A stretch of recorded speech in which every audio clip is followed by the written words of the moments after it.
इतिहास का ही हमारा रिवीजन क्लास है और आज जो हमें टॉपिक कवर करना है वो है हमारा लॉर्ड कॉर्नवालिस।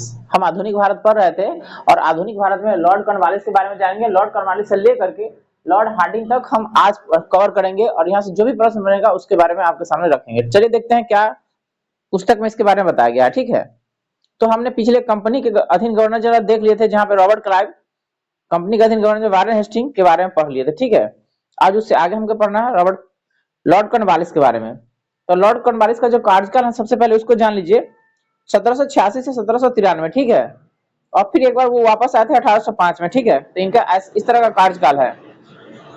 बात करते हैं इनकी द्वारा किया गया कुछ काम उपलब्धियों के। तो इसके समय में जिले में समस्त अधिकारी ने कलेक्टर के हाथ में दिया गया था। आपको पता है कि जिला में एक डीएम होता है, तो उसी को कलेक्टर बोलते हैं। ठीक है, तो जिला का जितना भी काम था ना सब दे दिया गया था कलेक्टर के हाथ में। ठीक है, तो अगर परीक्षा में प्रश्न आ जाए कि निम्नलिखित में से किस समय जिले की समस्त काम कलेक्टर को सौंप दिया गया था, तो कॉर्नवालिस के समय में। ठीक है, पता इसने भारतीय न्यायाधीश से मुक्त जिला फौजदारी अदालतों को ना समाप्त कर, यानी पीछे जो अदालत बना था ना जिसमें नंद कुमार को फांसी दे दिया था, उस सबको ना खत्म कर दिया। ठीक है, तो इसने भारतीय न्यायाधीशों से युक्त जिला फौजदारी अदालतों को समाप्त कर उसका स्थान पर 4 भ्रमण करने वाले अदालत लाए, माने कि जो घूम घूम करके न्याय करेगा। ठीक है, जिसको जहां समस्या होगा वहां पे ही वो न्याय देगा। ठीक है, जिसमें 3 बंगाल के लिए थे और 1 बिहार के लिए नियुक्त की गई।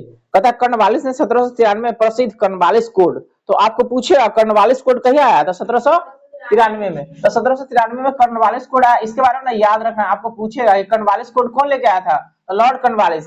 आखिर ये कॉर्नवालिस कोड है क्या, तो ये ना कानून की किताब है। क्या है, कानून की किताब है। इसमें ना वो कुछ कानून लिखा हुआ है। ठीक है, और जिसके मदद से ना ये भारत में राज करेगा ईस्ट इंडिया कंपनी के।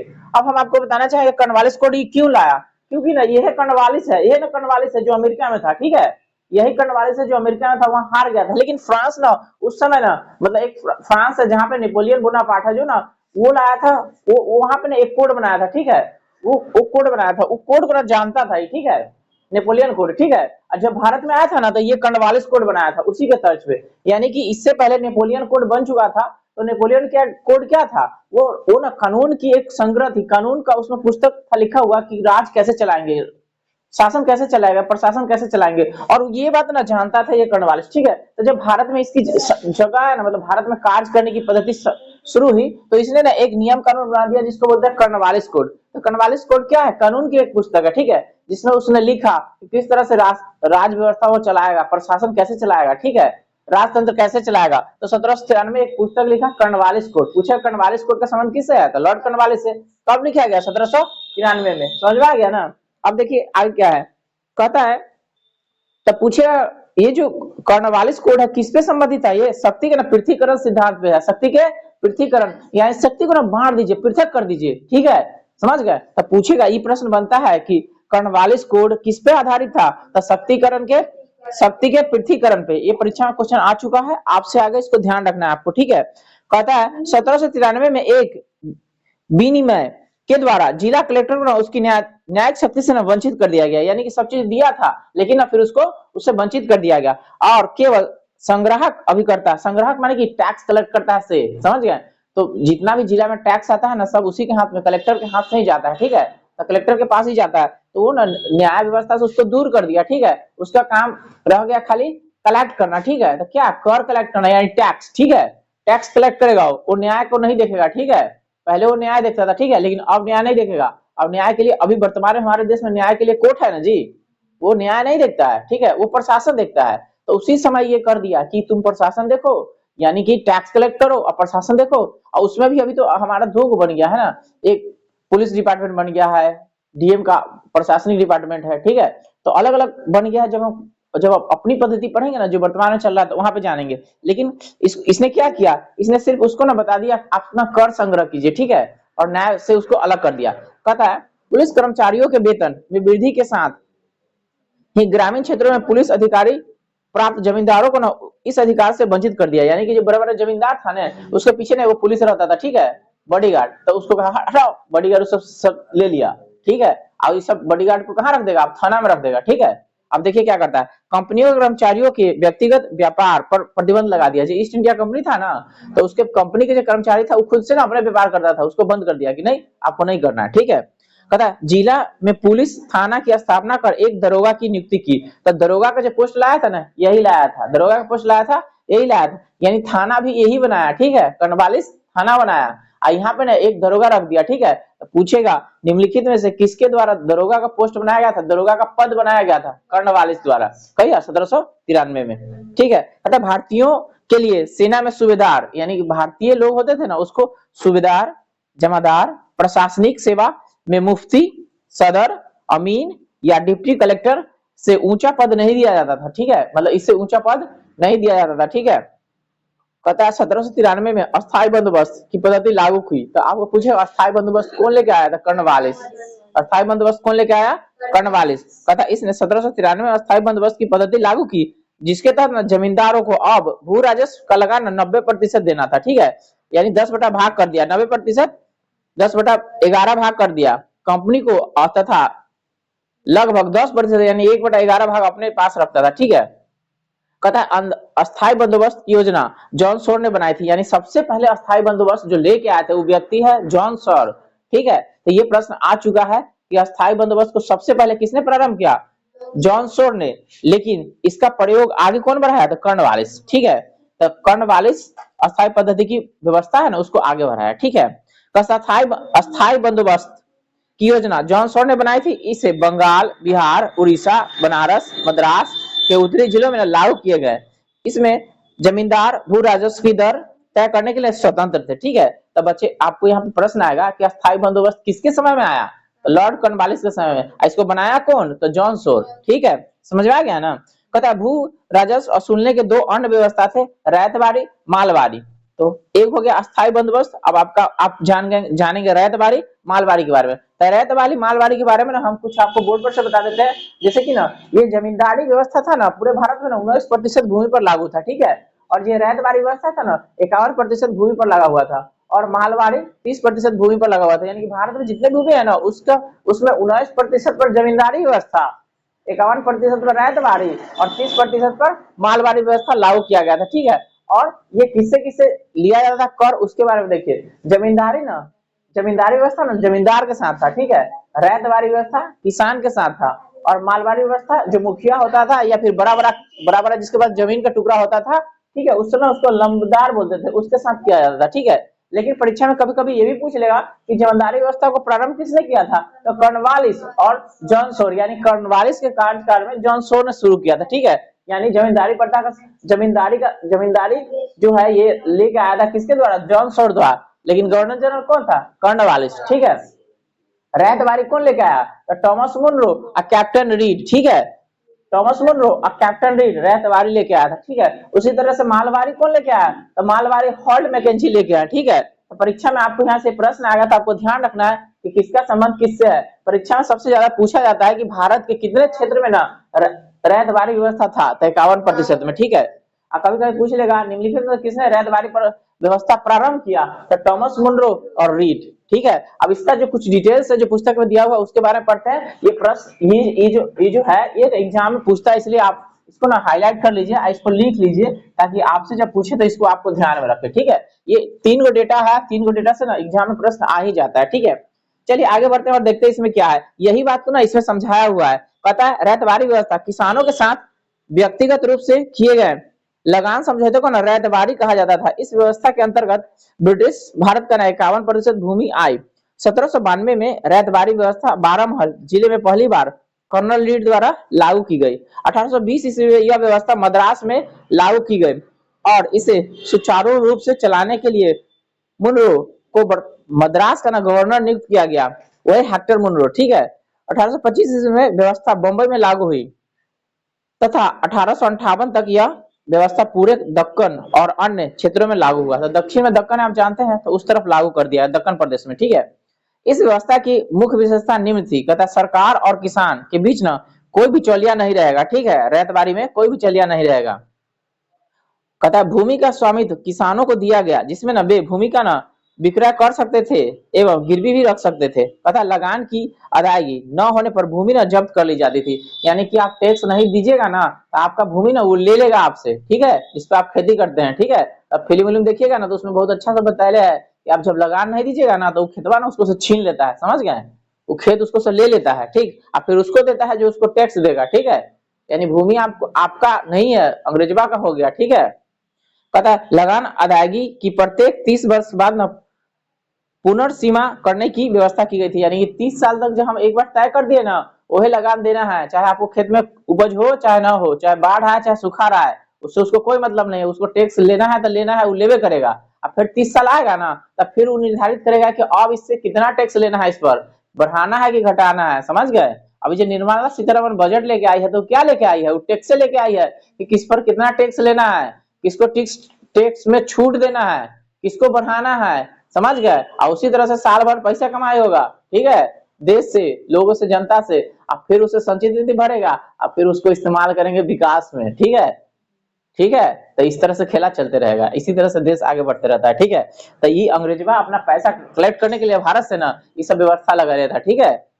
अब आगे देखिए क्या कहता है। कहता है राजस्व के रूप में ना किसानों को उपज का 1/2 भाग देना था, जो कि धन के रूप में देना था। यानी कि अनाज ना लेंगे, क्या लेंगे, धन लेंगे, पैसा दीजिए, आप बेच के दीजिए, जहां से दीजिए, ठीक है। अब इसे ये तो रैयतवारी के बारे में था। अब इसी तरह से ना मालवारी व्यवस्था के बारे में क्या है देख लीजिए। कहता है यह शब्द से तात्पर्य है कि जागीर अथवा गांव, इस पद्धति में सरकार के राजस्व के लिए ना कृषकों से सीधा संपर्क नहीं किया, बल्कि गांव या जागीर के मुखिया या लंबदार को राजस्व असूली के लिए ना बना दिया गया, आधार बना दिया। यानी कि वहां पे जो जमींदार होगा ना, बड़का वाला या मुखिया होगा ना, वो टैक्स कलेक्ट करेगा सबसे और ये देगा सरकार को, ठीक है। कहता है 1822 ईस्वी में यह व्यवस्था प्रारंभ की गई। यह व्यवस्था गंगा की घाटी, गंगा समझ रहे हैं ना आप, है ना बिहार में गंगा, गंगा की घाटी, आधुनिक पश्चिमी उत्तर प्रदेश, मध्य भारत के कुछ भाग तथा तत्कालिक संपूर्ण पंजाब में लागू की गई। इस व्यवस्था में पहली बार लगान तय करने के लिए ना मानचित्र तथा पंजीयनों का ना प्रयोग किया गया। यानी मानचित्र में देखता था कि कितना भूमि है, कितना कितना क्षेत्र में लगा है, ठीक है। इस व्यवस्था का जन्मदाता हॉल्ड मैकेंजी है। तब पूछेगा मालवारी व्यवस्था के जन्मदाता कौन है, हॉल्ड मैकेंजी। 1833 ईस्वी में मार्टिन बर्ड तथा जेम्स थॉमसन के बंदोबस्त में यह अपने सबसे अच्छे रूप में सामने आया। मतलब जब इसको ये लोग इस्तेमाल किया ना, तो इसको लगा कि सब बहुत अच्छा है, सबसे अच्छा है मालवारी व्यवस्था, ठीक है, समझ गए। आगे बढ़ जाते हैं। तथा प्रारंभ में इस व्यवस्था में ना लगान उत्पादन का ना 2/3 था, बाद में ना इसको ना 1/2 कर दिया, यानी 50%, यानी आधा कर दिया गया, ठीक है। तो ये था आपका कुछ मालवारी व्यवस्था के बारे में जानकारी जो आपको ध्यान में रखना है, ठीक है।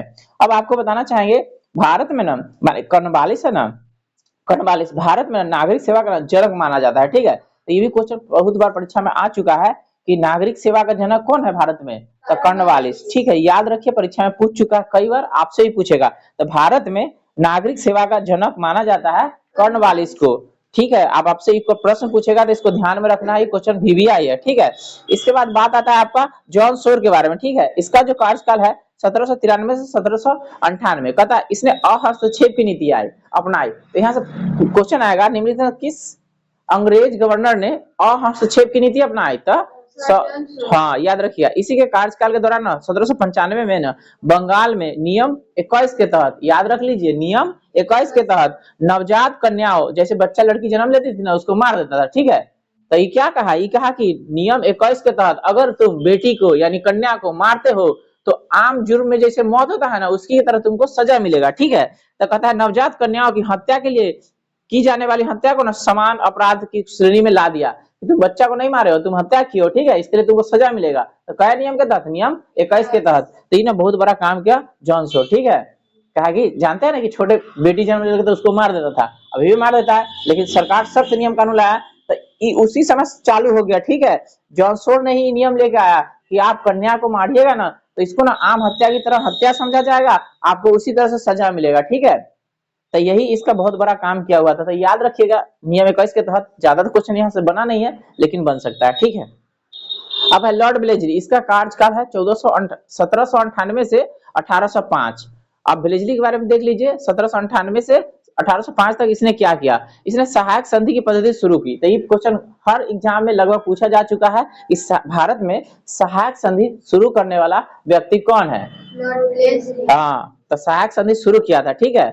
तो कहता है भारत में सहायक संधि का प्रयोग ब्लेजली से पूर्व गवर्नर डुप्ले ने किया था, फ्रांसिस गवर्नर था डुप्ले। तो यह क्वेश्चन बन चुका है कि भारत में सहायक संधि की पद्धति सबसे पहले किसने अपनाया था, तो डुप्ले, फ्रांस का था, डुप्ले ने अपनाया था, ठीक है। ब्लेजली ना उसको आगे बढ़ाया, ठीक है, उसको आगे बढ़ाया मैंने पूरी तरह से लागू करवाया, ठीक है, समझ गया। तो सहायक संधि कौन लेके आया? तो ब्लेजली। अब सहायक संधि के तहत ना किसको किसको मिला लिया, देखिए सहायक संधि करने वाले राज्य थे हैदराबाद, तो हैदराबाद को 1798 में, मैसूर 1799, तो आप जानते हैं ना टीपू सुल्तान मर गया तो उसको राज को अपना लिया, ठीक है, तो वही है 1799 में। उसके बाद तंजौर अक्टूबर 1799 में, उसके बाद अवध 1801 में, पेशवा दिसंबर 2000 1802 में, तो पेशवा के देख रहे सबको हटा दिया था, उसको पेंशन में भेज दिया, उसका राज को अपना लिया, ठीक है। उसके बाद बरार एवं भोसले दिसंबर 1803 में, सिंधिया 1804 में, एवं अन्य सहायक संधि करने वाले राज्य थे जोधपुर, जयपुर, मच्छेरी, बूंदी और भरतपुर। ये सब क्या किया, ये सब ना अंग्रेज का ना स्वीकार कर लिया कि मतलब अंग्रेज से ना सहायक संधि कर लिया, ठीक है, सहायक संधि कर लिया। तो सबसे पहले सहायक संधि कौन किया? हैदराबाद, समझ गए, हैदराबाद, यह ना हैदराबाद था जो अपना भारत में नहीं मिलना चाहता था, पटेल जी पुलिस करवाई यानी डंडा से मिलवाए, ये हैदराबाद था, ठीक है, ये सबसे पहले सहायक संधि किया था, समझ गए, यानी कि अंग्रेजवा के पक्ष में था, भारत वाला के पक्ष में नहीं, अंग्रेजवा के पक्ष में था, ठीक है। तथा इंदौर के होलकर ने सहायक संधि स्वीकार नहीं किया, मात्र एकमात्र होलकर है इंदौर के सहायक संधि नहीं करता है, समझ गए। तो ये परीक्षा में प्रश्न पूछ चुका है, निम्नलिखित में से कौन राजघराना अंग्रेजों के साथ सहायक संधि नहीं किया? इंदौर के होलकर, होलकर राजवंश है, होलकर राजवंश है, तो ये होलकर राजवंश ना कहीं मराठा का ही वो वंश है, ठीक है, समझ गए। आगे बढ़ते हैं, कहता टीपू सुल्तान चौथे आंग्ल मैसूर युद्ध 1799 में मारे गए, तो ये भी प्रश्न पूछेगा टीपू सुल्तान की मृत्यु कब? तो चौथे आंग्ल मैसूर में। एक पप्पा रहते ना कौन? टीपू सुल्तान हैदर अली, वो द्वितीय आंग्ल मैसूर युद्ध में मर गए, द्वितीय आंग्ल मैसूर युद्ध में मर गए, ठीक है। कहता इसके शासन काल के दौरान 1804 ईस्वी में नियम 3 के तहत अंतर्गत शिशु वध को न बाकी हत्याओं की तरह मानते हुए दंड का प्रावधान किया गया। देखो वो कन्या के लिए किया था, आई कर दिया शिशु। अब शिशु है तो लड़का लड़की थोड़ी ना है जी, शिशु है तो शिशु है, ठीक है, तो वो कर दिया कन्या के लिए, कन्या की हत्या कीजिएगा तो आम हत्या की तरह आपको दंड मिलेगा, ठीक है। ये कर दिया भ्रू मतलब शिशु, शिशु मतलब ये डिफाइन नहीं है कि लड़का है कि लड़की है, लड़का रहे चाहे लड़की रहे, अगर आप ऐसे किए तो आपको उसी तरह की सजा मिलेगा जैसे सब हत्या के लिए मिलता है, ठीक है। तो ये कर दिया ब्लेजली, ठीक है। तो कया नियम के तहत? नियम 3 के तहत। जब नियम हुआ पूछ लेते हैं तो बहुत हार्ड क्वेश्चन बनता है, ठीक है, ये क्वेश्चन बनता है मेंस के लिए, ठीक है, जहां से लगभग बच्चे छट जाते हैं, तो थोड़ा थोड़ा बात है, थोड़ा ध्यान रखना है, ठीक है। कहता इसी ने 1800 ईस्वी में कलकत्ता में नागरिक सेवा में भर्ती के लिए ना युवकों को प्रशिक्षण देने के लिए ना फोर्ट विलियम कॉलेज, तो पूछेगा फोर्ट विलियम कॉलेज कहाँ है? तो कलकत्ता में, समझ में आया? फोर्ट विलियम कॉलेज कहाँ है? कलकत्ता में। किसके समय बनाया? तो ब्लेजली के समय में, समझ गए। तो आपको परीक्षा में पूछेगा, ध्यान रखना है, ठीक है। कब बना? 1854 में। कब बना? 1854 में, तो याद रखना है। तो यहाँ पे क्या होता था फोर्ट विलियम कॉलेज में? अंग्रेजवा जब आता था ना तो यहाँ तो हिंदी में बोला जाता है, तो उसको ना ट्रेनिंग देता था यहाँ पे कैसे आदमी से पेश आना है, वो बोलेगा तो उसका क्या मतलब होता है, ठीक है। तो फोर्ट विलियम कॉलेज में ट्रेनिंग देता था, ठीक है। तो कलकत्ता में जैसे उत्ते आएगा, ये तो हिंदी भाषा है, कैसे वो उसको बात समझेगा? हाँ, कहीं गरिया दिया था तो उसको पहले ट्रेनिंग दिया जाता था कि ऐसे ऐसे यहाँ का भाषा चलता है, पद्धति चलता है, समझ गया ना। तो ये गुस्सा आ जाएगा, वो गुस्सा आ जाएगा, काम कैसे करवाएगा, ठीक है। तो इसीलिए यहाँ फोर्ट विलियम कॉलेज में ट्रेनिंग देता था, ठीक है। तो वही कह रहा है कि इसी के समय 1800 ईस्वी में, ये याद रखिए, कलकत्ता में नागरिक सेवा में भर्ती के लिए युवकों को प्रशिक्षण देने के लिए फोर्ट विलियम कॉलेज की स्थापना की गई 1854 में। अंग्रेजों को भारतीय भाषाओं की शिक्षा देने के लिए ये चलाया गया था, ठीक है। यानी अंग्रेज को ना भारत में जो भाषा चलता है ना वो भाषा इसको दिया जाएगा, ठीक है। जैसे अपना बिहार में आएगा तो हिंदी के बारे में बताया जाएगा, ठीक है। अब तमिलनाडु में जाएगा तो तमिल चलता है, ठीक है। तो जहां का जो भाषा चलता है ना वो उसको ट्रेंड करेगा, फिर वहां पे भेजेगा, ठीक है। कहता है 1826 में भारत भेजे जाने वाले प्रशासनिक अधिकारियों की शिक्षा और प्रशिक्षण के लिए ना इंग्लैंड के हेलेवरी, जगह का नाम है हेलेवरी, जो इंग्लैंड में है, एक ईस्ट इंडिया कंपनी कॉलेज खोला गया, जहां ना नवयुवक प्रशासकीय अधिकारियों को ना 2 वर्ष का प्रशिक्षण देने की व्यवस्था किया गया। यानी कि जो व्यक्ति भारत में आएगा और यहाँ पे कंपनी के अंतर्गत काम करेगा ना, वो हेलेवरी में पहले 2 साल की ट्रेनिंग लेगा, ठीक है। अब फिर यहाँ आएगा, अब फिर यहाँ आकर के काम करवाएगा, समझ गए। यानी कि यहाँ आएगा, यहाँ का भाषा नहीं जानता था, आदमी से काम कैसे करवाएगा? या तो आदमी उसको मार देगा, चाहे वो है आदमी को मार देगा, ठीक है, क्योंकि वो उब जाएगा ना। यहाँ तो दूसरा भाषा है ना, वो लोग इंग्लिश बोलता है। तो यहाँ के बारे में ट्रेनिंग देता था 2 साल वहां पे हेलेवरी में, ठीक है। अब फिर होते से सीख करके पास करके तब यहाँ आता था, काम करवाता था, समझ गया। आप भी कोई जगह जाइएगा ना तो आपको काम एक के बार नहीं आ जाएगा, वो धीरे धीरे आपको सिखाएगा। धीरे धीरे आप उसका अमल करिएगा, अपने अंदर लीजिएगा, तो फिर आपको काम करने आ जाएगा, तो आप काम कीजिएगा। तो इसी 2 साल के वो ट्रेनिंग देता था हेलेबरी में। हेलेबरी कहाँ, इंग्लैंड में है। कहता यह स्वयं को ना बंगाल का शेर कहता था। ये भी प्रश्न आ चुका है, बंगाल का शेर किसने कहा था, वेलेस्ली। कई बार परीक्षा में पूछ चुका है, आपसे पूछेगा। इसने अपने आप को ना बंगाल का शेर बताया कि मैं बंगाल का शेर हूँ, ठीक है। तो देख लीजिए आगे चल पता चल जाएगा आगे क्या हुआ से, ठीक है। तो एक प्रश्न पूछेगा निम्नलिखित में किस गवर्नर जनरल ने अपने आप को बंगाल का शेर घोषित किया था, वेलेस्ली। पता लॉर्ड कॉर्नवालिस ने 1805 में दूसरा कार्यकाल शुरू हुआ, जब इसको पकड़ के वहां ले गया था ना, तो फिर वो वापस आया, क्योंकि उसको बड़ा कर दिया था ना।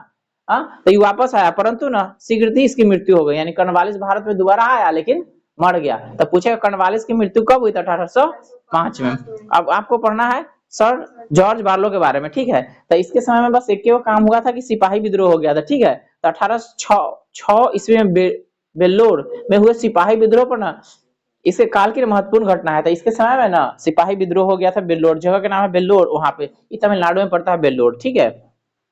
1805 से 1807 में इसका कार्यकाल है। इसके बाद आएगा मिंटो प्रथम। मिंटो प्रथम का जो कार्यकाल है 1807 से 1813, ठीक है। कहता इसके काल में रंजीत सिंह एवं अंग्रेजों के बीच ना 25 अप्रैल 1809 को अमृतसर की संधि हुई। वो है रंजीत सिंह का पंजाब वाला, सिख वाला, समझ गए, हाँ सिख वाला। तो कहता है इसी के काल में रंजीत सिंह एवं अंग्रेज के बीच ना 25 अप्रैल 1809 ईस्वी को अमृतसर की संधि हुई। इसकी ना मध्यस्थता किया था चार्ल्स मेडकॉफ। तो यह पूछता है कि रंजीत सिंह और अंग्रेज के बीच में जो जो जो मध्यस्थता हुआ था, तो मध्यस्थता करने वाले कौन था, चार्ल्स मेडकॉफ। यानी चार्ल्स मेडकॉफ ने दोनों को बैठा करके बात करवाया और दोनों को ना विलय करवा लिया। यानी पंजाब ही इसके अंदर आ गया, पंजाब को ही हड़प लिया, ठीक है। पंजाब सिख के बारे में पढ़ा थे ना कि कोहिनूर हीरा लेकर के दिलीप सिंह को पढ़ने के लिए भेज दिया था इंग्लैंड, पंजाब को अपने में मिला लिया था कौन, डलहौजिया, ठीक है। तो इसके बीच में जो मध्यस्थता किया था ना ये मेडकॉफ किया था, ठीक है। इसी के समय में ना चार्टर्ड एक्ट 1813 आया था। तो आपको पता है चार्टर्ड एक्ट 1813 आ जाएगा तो दूसरा धर्म के लोग ना भारत में प्रचार करने आ जाएगा, याद है ना। हाँ, तो वही चार्टर्ड एक्ट 1813 में। इसके बाद जो कार्यकाल आता है हेस्टिंग के बारे में, यानी लॉर्ड हेस्टिंग। देखिए वो बारन हेस्टिंग रह गया, ये सिर्फ हेस्टिंग है, ठीक है। तो बारन हेस्टिंग और लॉर्ड हेस्टिंग के बीच में ना वो फंसता है, तो याद रखिएगा, ठीक है। ये क्या किया लॉर्ड हेस्टिंग, एगो क्वेश्चन इसके समय में आएगा, क्वेश्चन उसके समय में आएगा ना तो फंस जाएगा, ठीक है। ये क्या किया इसको ध्यान से पढ़ना है। तथा इसी के समय ना आंग्ल नेपाल युद्ध हुआ 1814 से 1816 ईस्वी में, ठीक है। इसमें नेपाल के अमर सिंह थापा होते के ना नेपाल के राजा थे, ठीक है। उसके बीच में ना संधि हो गया, माने कि नेपाल के राजा है ना आत्मसमर्पण कर दिया, बोला कि हम नहीं लड़ेंगे, ठीक है। तो नेपाल जानवे करते पहाड़ में है, तो पहाड़ में जाके क्या लेगा। तो नेपाल को नहीं लोग गुलाम नहीं बनाया, नेपाल को छोड़ दिया कि रहने दो, जाओ तुम लोग ऐसे रहो। क्योंकि नेपाल के राजा अमर सिंह थे ना, तो अंग्रेजवा जब आक्रमण किया ना तो सरेंडर कर गए, आत्मसमर्पण कर दिए, ठीक है। तो अपने पहाड़ में रहता, उसको खुदे अपने खाने के लिए नहीं थे, कथी ओकरा से नोचेगा, वहां तो कुछ उपजता नहीं है, तो उसको छोड़ दिया, ठीक है। उसको गुलाम नहीं बनाया, भारत तक ही गुलाम बना के रह गया। मतलब पूछा जाता है इतिहास में कि निम्नलिखित में से ऐसा कौन सा देश है जो कभी गुलाम नहीं हुआ, तो वह नेपाल, ठीक है। कहा कि तिब्बत से लड़ाई हुआ था, तिब्बत वाला अंग्रेजवा पर आक्रमण कर दिया था, लेकिन नेपाल पर कभी आक्रमण नहीं किया। क्यों, क्योंकि अमर सिंह थापा पहले ही सिलेंडर बोल दिए, ठीक है। तो गुलाम नहीं हुआ, इतिहास में क्वेश्चन को बनता है, ठीक है। तो समझ लीजिए। तो आपको पूछेगा आंग्ल नेपाल युद्ध हुआ, मतलब आंग्ल नेपाल युद्ध हुआ, उस समय वहां के राजा कौन थे, तो अमर सिंह थापा, ठीक है। तो इनके बीच में वो संधि हुआ, संगोली की संधि 1816 में। तब पूछेगा 1816 में कैसे संधि हुआ, संगोली की संधि, ठीक है। तो कहता है अंग्रेजों एवं गोरखा के बीच, गोरखा व्यक्ति ना अंग्रेज के ना मदद करता था, ठीक है। यह संधि के तहत अंग्रेजवा के ना मदद करने लगा गोरखा। तो गोरखा आप जानते हो, गोरखा ना एगो लड़ाकू जाति होता है जो नेपाल के बॉर्डर में पाया जाता है, तराई क्षेत्र में, ठीक है। और बिहार में भी है कुछ। तो उसको ना अब सेना में भर्ती करेगा अंग्रेजवा, ठीक है, क्योंकि लड़ाकू है वो, ठीक, लड़ाकू है, समझ गए। तो वही गोरखा है, गोरखा एगो बटालियन है भारत का एगो सेना में, ठीक है। तो पूछेगा आपको संगोली की संधि कहिए हुआ 1800, हाँ केकरा बीच, अमर सिंह थापा अंग्रेज के बीच। परीक्षा में पूछता है, ध्यान रखिएगा, ठीक। कहता इसके समय में पिंडारियों का दमन कर दिया गया। कहता पिंडारियों के प्रमुख नेता वासिर मोहम्मद और चीतू एवं करीम खां थे। कहता इसने मराठों की शक्ति को अंतिम रूप से नष्ट कर दिया। तो यह क्वेश्चन फंस जाता है कि मराठों की शक्ति को अंतिम रूप से किसने नष्ट कर दिया, तो यह है लॉर्ड हेस्टिंग। बारन हेस्टिंग में नहीं जाना है, ठीक है, लॉर्ड हेस्टिंग, ठीक है। फिर पूछेगा संगोली की संधि केकरा समय में होता है, लॉर्ड हेस्टिंग के। यही लड़का सब मतलब मुंह पर चढ़ था, बारन हेस्टिंग मार दिया, बारन हेस्टिंग, एक नंबर कट गया, ये लॉर्ड हेस्टिंग है, ठीक है।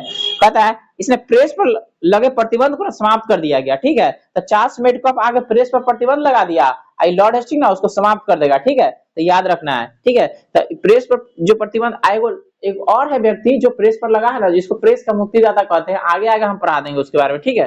तो कहता है इसने प्रेस पर लगे प्रतिबंध को ना समाप्त कर दिया, ठीक है। यानी कहने का मतलब इसने प्रेस पर लगे प्रतिबंध को समाप्त कर प्रेस का ना मार्गदर्शक के लिए के नियम बना दिए, ठीक है। तथा इसी के समय 1822 में ना टेनेंसी एक्ट हुआ, इसको कहते हैं काश्तकारी अधिनियम, ठीक है। तो यह पूछता है कि टेनेंसी एक्ट किसके समय में आया? लॉर्ड हेस्टिंग के समय में, ठीक है। इसका कहते हैं काश्तकारी अधिनियम, ठीक है।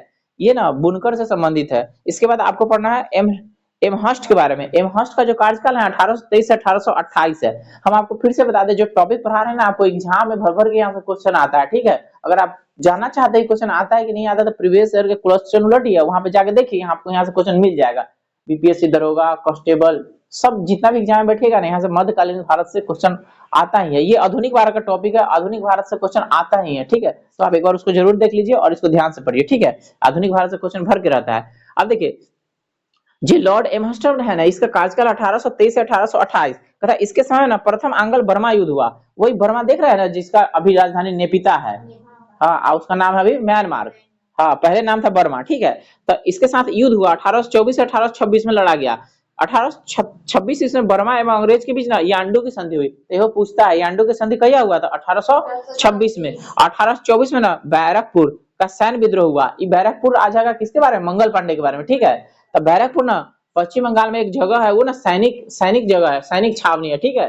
समझ गए? वहां पे सैनिक के लोगों का ट्रेनिंग होता है, वहां पे सैनिक लोग रहता है, सैनिक का जो प्लाटून होता है ना, टीम वहां पे रहता है, ठीक है। वहां पे ट्रेनिंग भी होता है। तो 1824 में ना 1824 में बैरकपुर की में ना सैन्य विद्रोह हुआ था, जिसके नेता मंगल पांडे थे, ठीक है। तो उसके बारे में हम कहानी आपको बताएंगे जब 1857 पढ़ाएंगे ना, तब मंगल पांडे के बारे में, ठीक है। अब देखिए लॉर्ड विलियम बेटिंग के बारे में देखिए, इसका कार्यकाल 1828 से 1835। कहता 1803 में यह ना मद्रास का गवर्नर था, ठीक है। 1803 में यह मद्रास का गवर्नर था। इसी के समय 1806 में ना माथे पर ना जातीय तिलक न लगाने के कारण ना और कान में बालियां न पहनने के कारण बेल्लोर में सैनिक विद्रोह हो गया था। तो सैनिक विद्रोह आप उधर पढ़े है ना, हाँ। तो सैनिक विद्रोह होने का मतलब क्या था कि माथा में ना चंदन टीका नहीं लगाने देता था, कान में बाली नहीं पहने देता था। जैसे कि वहां के तमिल लोग है ना, भगवान की पूजा करते हैं, सुबह सुबह उठ करके ना चंदन तिलक लगाते हैं, भस्म मलते हैं, ठीक है। और वो कहता था कि तुम हमारे में सेना में रहोगे ना, तुमको ये सब नहीं करने देंगे, ठीक है। तो उसी के समय ना सैनिक विद्रोह हो गया। उधर आपको पढ़ाया था ना बेल्लोर वाला, जॉर्ज बार्लो वाला। तो जॉर्ज बार्लो के समय में ना ये भी था, ठीक है। विलियम बेटिंग भी था, ठीक है। तो इसके समय में ना सैनिक विद्रोह हो गया था, ठीक है। तो उस समय ना ये मद्रासे में था, ठीक है। ये मद्रासे में था उस समय, ठीक। कहता है 1833 में चार्टर्ड एक्ट। तो यह पूछता है 1833 ईस्वी में जो चार्टर्ड एक्ट आया किसके समय में? तो विलियम बेटिंग के समय में। अब कहता है बंगाल के गवर्नर को जनरल को ना भारत का गवर्नर जनरल कर दिया, ठीक है। तो अभी बंगाल के गवर्नर जनरल नहीं, भारत के गवर्नर जनरल बन गया, ठीक है। तो भारत का पहला गवर्नर जनरल विलियम बेटिंग, ठीक है। समझ गए? भारत का प्रथम यानी पहला governor general lord William Bentinck, पूरा नाम हो गया लॉर्ड विलियम बेटिंग, ठीक है। अंतिम गवर्नर जनरल तो ये अब तो भारत का ना बन गया, अब बंगाल का तो यही, ठीक है। आगे देखिए, बंगाल का प्रथम गवर्नर जनरल वारेन हेस्टिंग थे, जो सबसे पहले आया था, ठीक है। समझ गए? अब कहता है राजा राम मोहन राय के सहयोग से बेटिंग ने 1829 में ना सती प्रथा को समाप्त कर दिया, ठीक है। तो कभी कहीं कहीं 1828 लिख देता है, इसको ध्यान रखिएगा, ठीक है। तो सती प्रथा को कहीं समाप्त कर दिए 1829 में, ठीक है। केकरा मदद से? विलियम बेटिंग, हाँ, राजा राम मोहन राय। परीक्षा में कई बार आ चुका है, आपसे भी पूछेगा, ठीक है। सती प्रथा का उन्मूलन 1829 में राजा राम मोहन राय ने विलियम बेटिंग की मदद से समाप्त कर दिया, ठीक है। अब देखिए इसमें धारा भी लिखेगा।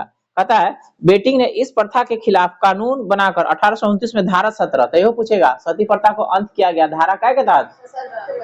धारा 17 के तहत। पीछे हम धारा 21 और धारा 3 पढ़ा चुके हैं ना, हाँ। तो धारा 21 के तहत था नवजात कन्याओं की हत्या, धारा 3 के तहत था शिशु की हत्या, ठीक है। आप धारा 17 के तहत है सती प्रथा, यानी सती प्रथा को बंद कर दिए राजा राम मोहन राय विलियम बेटिंग के समय में, यानी विलियम बेटिंग ने इस पर कानून बना दिया, ठीक है।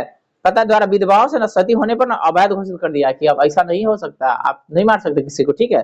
अकबर और मराठा पेशवाओं ने भी सती प्रथा पर ना रोक लगाने का प्रयास किया था। जब अकबर के कार्यकाल पढ़े उधर मराठा का, तो वो लोग भी ना सती प्रथा को ना बैन करने पर काम किया, ठीक है। कहता बेटिंग ने कर्नल सलीमन की सहायता से, यानी विलियम बेटिंग कर्नल सलीमन की सहायता से 1830 में ना ठगी प्रथा का ना समाप्त कर दिया। तो यहो पूछता है कि ठगी प्रथा को जो अंत किया गया किसकी सहायता से? द स्लीमन, वही स्लीमन नाम है, कर्नल स्लीमन, यानी कर्नल स्लीमन की सहायता से ना विलियम बेटिंग ना ठगी प्रथा को बंद किया।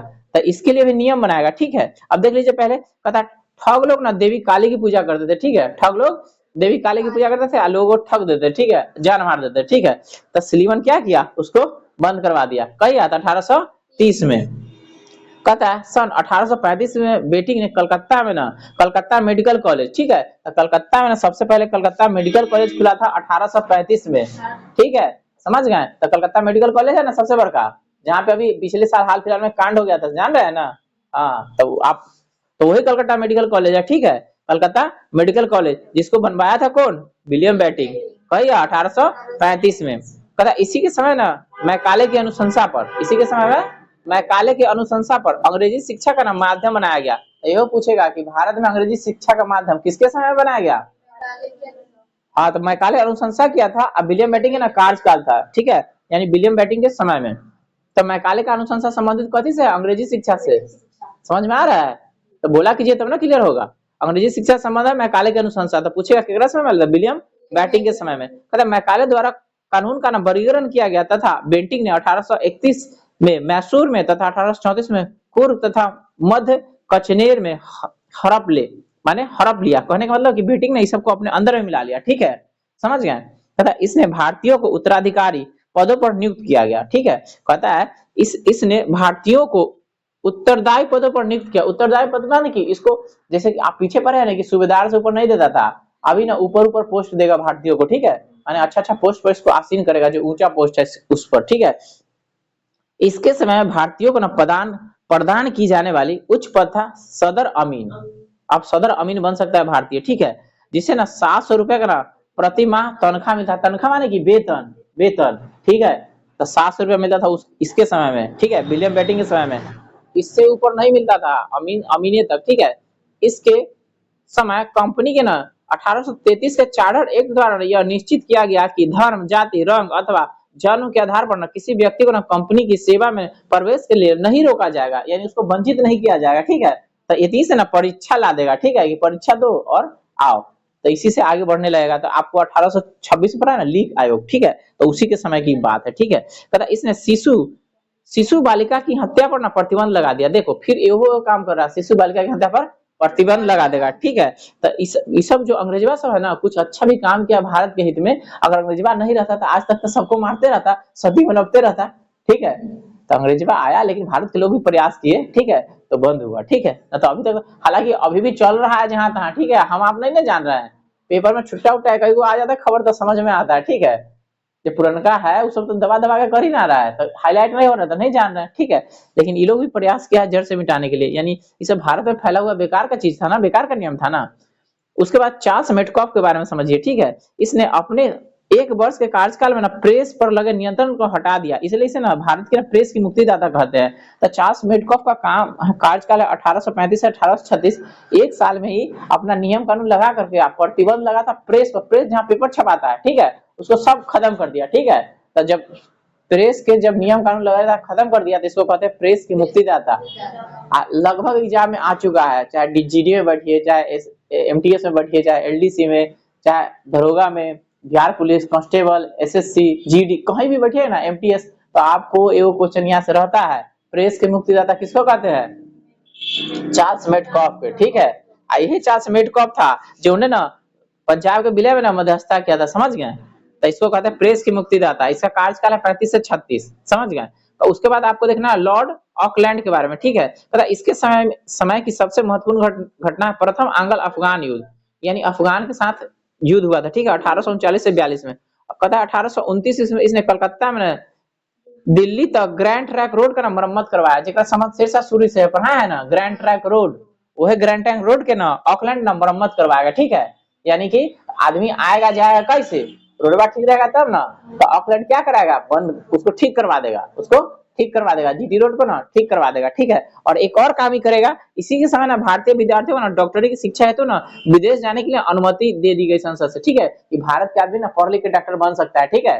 तो रोड ठीक करवा दिया, डॉक्टर बनवा दिया। तो रोड ठीक करवा दिया तब ना पढ़े जब लंदन, है तो रोड ठीक करवा दिया पहले, और फिर डॉक्टर पढ़ने के लिए ना छूट दे दिया कि भारत के आदमी अब डॉक्टर बन सकता है। अब पहले नहीं था परमिशन कि भारत आदमी डॉक्टर बनता है, अब रोड ठीक करवा दिया, आप जाइए पढ़ने के लिए लंदन डॉक्टरी, ठीक है, डॉक्टरी पढ़ के आइए, सबका इलाज कीजिए, ठीक है, समझ गए। तो परीक्षा में पूछता है निम्नलिखित किस गवर्नर जनरल ने ग्रैंड ट्रैंक रोड को मरम्मत करवाया? तो ऑकलैंड। अब पूछेगा भारतीय विद्यार्थियों के लिए डॉक्टरी की पढ़ाई ओपन करवाया?